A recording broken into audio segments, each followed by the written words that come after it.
Off the western coast of Scotland, completely exposed to the wrath of the Atlantic, sit the Flannan Isles. For centuries, mainland shepherds would bring their sheep to graze on this rugged green plateau, but none of them would ever stay the night. Local folklore held that when darkness fell over these rocks, something else woke up. By 1899, mankind decided to push back against the darkness. To protect passing ships from a notoriously deadly maritime route, the government built a massive lighthouse on Island Moor, the largest of the islands. It was a technological stake in the ground, a permanent, brilliant beacon designed to bring order to a chaotic ocean.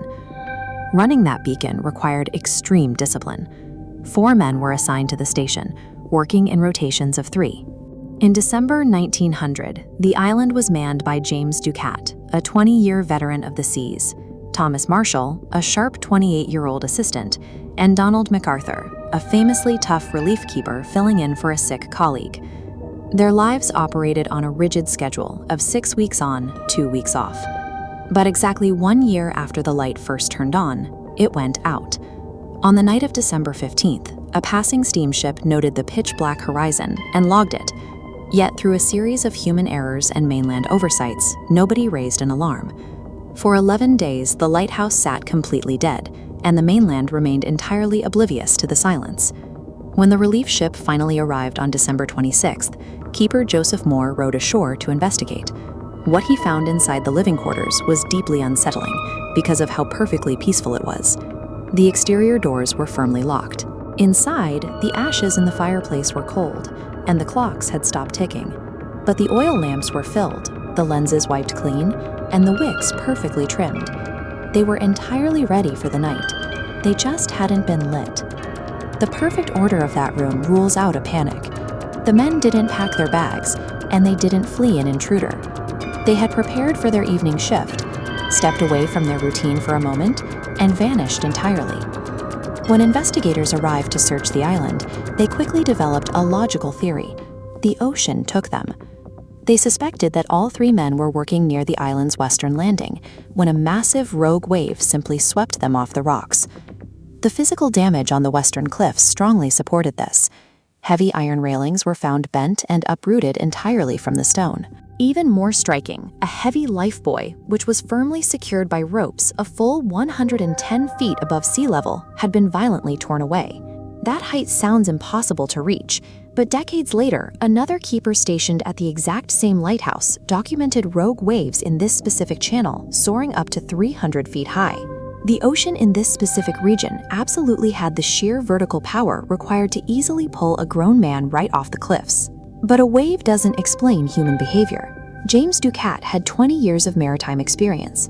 He knew the volatile temper of this specific stretch of water better than anyone. Why would 3 highly seasoned professionals, knowing the lethal risks, ever approach an exposed cliff face together during a raging swell? The answer to that question hangs on a peg inside the lighthouse. When Joseph Moore searched the entry hall, he found Donald MacArthur's heavy winter overcoat. The winds off the Scottish coast in late December cut straight to the bone. A veteran keeper walking out into a freezing, violent gale without his thickest coat is not making a routine maintenance trip. It tells us that whatever pulled MacArthur out the door happened so fast, he didn't have 5 seconds to grab his gear. If the environment didn't catch them off guard, investigators had to consider a darker possibility. Island Moor was a tiny, isolated rock. The pressure of extreme confinement, weeks of deafening wind, and absolute solitude can warp the human mind, leading to theories of a violent mutiny or a murder-suicide. The final entries in the station's logbook paint a disturbing picture of their last days. Thomas Marshall wrote of a terrifying, deafening storm battering the island. He noted that the veteran James Ducat had fallen completely silent, and that MacArthur, a man famous for his aggressive temperament, had broken down in tears. The final entry simply read, "Storm ended, sea calm. God is over all." This split-screen timeline visualizes the deepest paradox of the entire case. On the left, we see the severe storm activity recorded by the keepers in the logbook between December 14th and 15th. But on the right is the hard meteorological data recorded by mainland weather stations right across the channel. During those exact days, the mainland recorded perfectly calm skies and completely flat seas. The data forces an uncomfortable question. Either an incredibly violent weather event was hyper-localized solely to this one specific mile of rock, or 3 hardened sailors simultaneously experienced a shared, terrifying hallucination. But if their minds did break, the physical space refused to show it. Mutiny and madness are messy. They result in violently overturned chairs, shattered and broken glass, and pools of blood. Yet the interior of the Flannan Isles Lighthouse was clinical. The beds were made, the dishes were clean, the doors were locked from inside. A psychological collapse simply cannot produce a violently chaotic event that leaves a perfectly ordered room. Faced with perfectly contradictory evidence, the government did what governments often do. They closed the file. The official inquiry concluded the men were struck by an exceptional wave. It was a neat, convenient piece of paperwork that offered a definitive answer to a public demanding one. But that paperwork buried a systemic failure. James Ducat knew the terrifying vulnerability of that island. Months prior, he had submitted a formal proposal to the Northern Lighthouse Board, begging them to implement a safety signaling system so the mainland could monitor the keeper's status. The board rejected it as unnecessary. That bureaucratic decision carried a heavy, immediate cost. Back on the mainland, James Ducat had a wife and 4 children. Like every other rotation, they waited at the docks for his ship to arrive. The ship came in, but the men did not.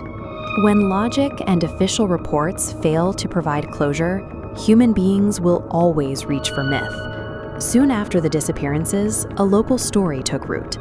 It was said that when Joseph Moore first stepped onto the island to search for his friends, 3 massive black birds lifted off the lighthouse roof and flew out over the ocean. The lighthouse remained manned for another 70 years, with dozens of keepers enduring the exact same isolation. Finally, in 1971, the government completely automated the facility. They pulled the last humans off Island Moore for good. We build massive towers of stone and strict schedules of labor to convince ourselves we have tamed the natural world. But the Flannan Isles remain a reminder that the environment can simply erase us without explanation, leaving absolutely nothing behind but a blind machine, quietly scanning the dark.